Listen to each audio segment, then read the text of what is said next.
ধন্যবাদ। এইবাৰ 5 নম্বৰ ৱাৰ্ডৰ বৰবাজাৰ পাণ্ডুৰ শ্ৰীমতী ৰেখা দেৱনাথক আগবাঢ়ি আহিবলৈ অনুৰোধ জনাইছো।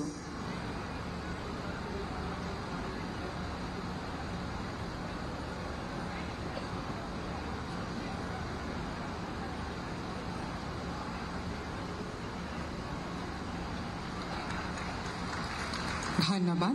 এইবাৰ 6 নম্বৰ ৱাৰ্ডৰ উত্তৰ গুৱাহাটীৰ শ্ৰীমতী দীপিকা বৰুৱাক আগবাঢ়ি আহিবলৈ অনুৰোধ জনাইছো।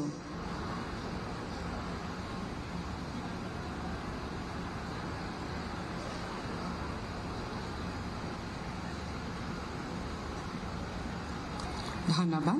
এতিয়া আমি আহিছো 36 নম্বৰ গুৱাহাটী কেন্দ্ৰীয় বিধানসভা সমষ্টিলৈ। প্ৰথমে 13 নম্বৰ ৱাৰ্ডৰ শান্তিপুৰৰ শ্ৰীমতী অবলা ঠাকুৰীয়াক আগবাঢ়ি আহিবলৈ অনুৰোধ জনাইছো।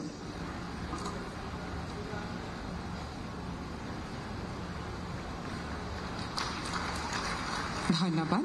এইবাৰ 11 নম্বৰ ৱাৰ্ডৰ ধীৰেনপাৰা শ্ৰীমতী সাবিয়া বেগমক আগবাঢ়ি আহিবলৈ অনুৰোধ জনাইছো।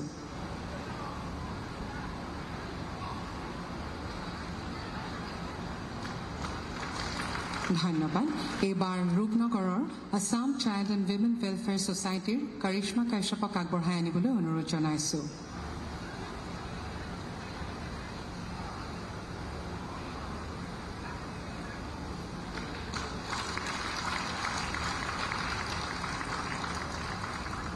ধন্যবাদ মহাশয়।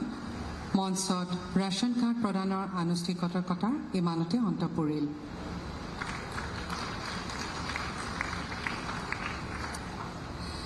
শ্ৰদ্ধেয় সুধীবৃন্দ, আমি আজিৰ অনুষ্ঠানৰ অন্তিম পৰ্যায়ত উপনীত হৈছোহি। সক্ৰিয় অংশগ্ৰহণেৰে আমাক কৃতাৰ্থ কৰাৰ বাবে অসমৰ মাননীয় মুখ্যমন্ত্ৰী ডক্টৰ হিমন্ত বিশ্ব শৰ্মা দেৱলৈ আমাৰ আন্তৰিক কৃতজ্ঞতা যাচিছো।